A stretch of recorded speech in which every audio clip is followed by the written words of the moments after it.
Well, good morning, ladies and gentlemen. My name is Lyle Whitman, and I'm the Director for Community Service for the Rotary Club of Bowmanville. And I'm pleased to be with you today and to introduce our guest speaker, Franco Scandell. Franco is a proud resident of Durham Region who recently went through some challenging times with his father and aunt when they were faced with cancer.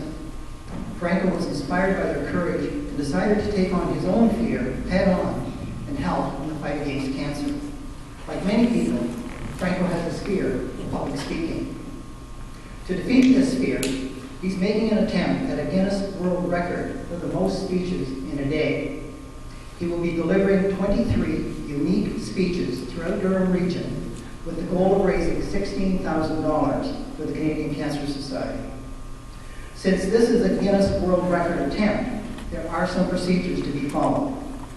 Franco will be making one speech at each of the predetermined locations. Each speech must be a minimum of 10 minutes in duration.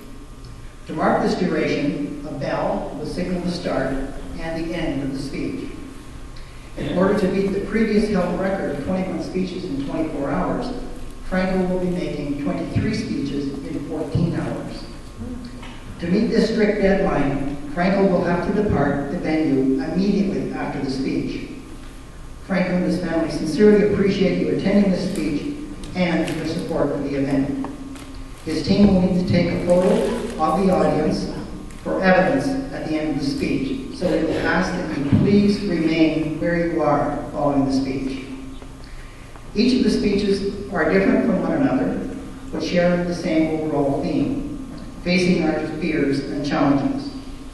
This speech has been generously sponsored by the Rotary Club of Bowmanville. Finally, Franco is here to present speech number 2 of 23 entitled In Motion. Please join me in welcoming Franco Scandell.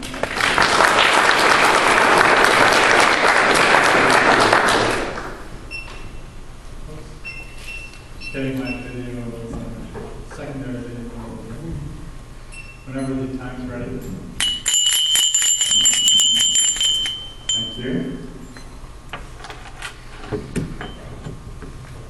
Thanks again, everyone, for joining us today. It's a unique event. Terrified, as you can see, but it's for a good cause, and there are people that are facing much more terrifying things. So that's what I'm here to demonstrate, is that this basic need that we have, which is communicating with one another, shouldn't be as fearful as some of the things that some of our family members and friends, those in the community are faced with. So I want to thank you for taking the time of your day. I want to thank you, Lyle. Thank you to the Rotary Club of Bowmanville. Thank you very much to everyone for coming today to listen to this 10-minute speech called In Motion. And someone once said, to me, life boils down to one thing. It's movement. To live is to keep moving. It was Jerry Seinfeld that said that. It wasn't very funny, but But it's true, right? Is to keep moving no matter what we're faced with, keep moving. And that was one thing that I had to face with undertaking this event, was to keep moving despite all of the challenges that I was faced in planning and motivating myself. I mean, the barriers were my own.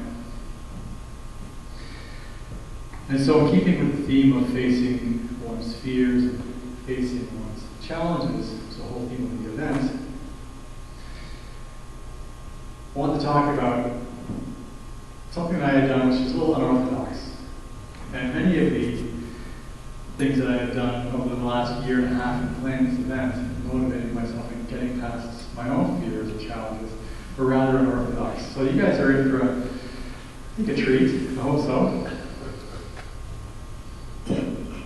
But planning this event and undertaking this event and undertaking this challenge meant facing a number of fears. There's 3 that I wanted to talk about today. The first was the fear of failure. I'm not sure what you said I said, the fear of failure. Thanks, Gary. The second is being ostracized, right? Because that fear that we have, being ostracized, separating ourselves from the group, being pointed out, standing out. And then finally, the third one is the fear of rejection. And so I did something different. I applied Newton's 3 laws of motion to address these 3 fears that I had. Now, I am not scientific by any means. I don't have a scientific background. I've always been interested in science.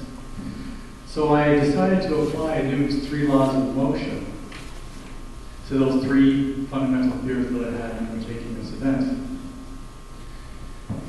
So I want to talk about some of the lessons I learned in doing that. And hopefully there's some things you can take away and apply to your personal lives and work in the community as well.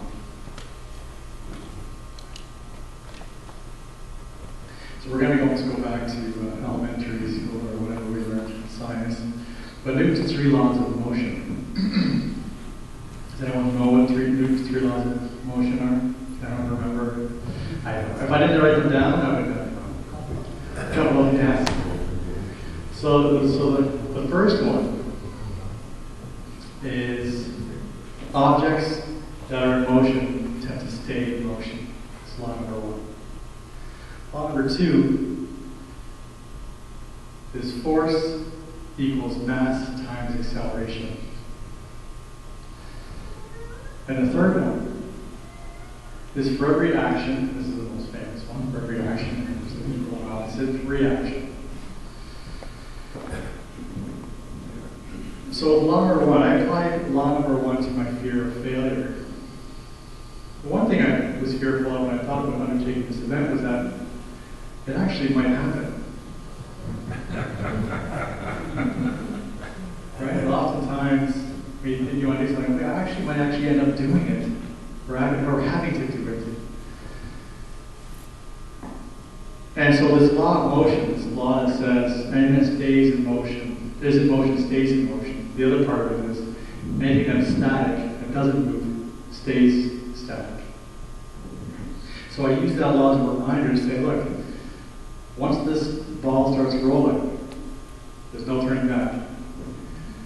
And that was to combat the fear of failure. Say, fear is not even an option at this point. Once you start moving in this direction, you might as well keep moving in that direction. And for much of my life, talking about being static, before I decided to take on this event for my dad and my aunt as well, that was faced with cancer at the time, I was mainly static. I had never done anything like this to organize a fundraiser. I donated to charities, but I've never done anything like this and incorporated the community at all. And so this event got me in motion. It continues to keep me in motion. The second was Newton's law number 2, which is the force equals mass times acceleration. And I decided to combat the fear of being ostracized with that. What I mean by that is focusing on my energy. Let me just explain the theory, which means if you want an object to go in a certain direction, it means you have to provide enough force at the right angle to make it go in that direction. And I interpreted that, because I'm not very scientific, to say focus your energies in the right direction. Focus on the right people, focus on the right purposes. And so that's what I did. That was a reminder to say, this is something you want to do. Reach out to people in the community who would want to be a part of this. And you're an example of one of those groups that I focus my energies on to say, is this something that would be of interest to you? Would you want to be a part of this event? And so that was important for me to make sure that I really wanted to focus on people and groups that share the same beliefs that I did. Because it's not just about hard work. It's about applying the force where it matters, and it helps. That helps with my confidence as well. The third one is Newton's law number 3, which is for every action, there's an equal and opposite reaction. And this is one where I apply to my fear of rejection. And it was a reminder to me that, I'm putting myself out there on a limb. I'm a very private person, not a very outspoken person. And so let alone telling strangers or people I don't know personally about personal matters is very difficult for me, as you can see. And as I went through and planned this event and reaching out to various groups throughout the community to see if they wanted to be involved in this event, this law that says for every action will be an equal and opposite reaction to me meant that there's always going to be opposing opinions no matter what you do. And so especially when you're talking about something personal, it's very easy to get discouraged when someone's telling someone a personal story and they really have no interest in your cause. And so this was a reminder to me to say, no matter what, there's always going to be opposing views, and not to give up in that regard. And so, as most of the speeches, I'll be also talking about stories of hope from the Canadian Cancer Society but examples of individuals, of people, caregivers, those with face cancer that have kind of done the same thing, applied the same types of things that I did in a much more dramatic way, basically much more fearful in public speaking. I want to share a story of a man named Harry, who is a lung cancer survivor. He lost half of one of his lungs, but he still loves the cha-cha-cha. Harry and his wife loved dancing. They were avid dancers. And they were both faced with cancer at the same time. Harry his wife lost her battle with cancer while he was doing his treatment. But one thing we're talking about in this event, which is staying in motion.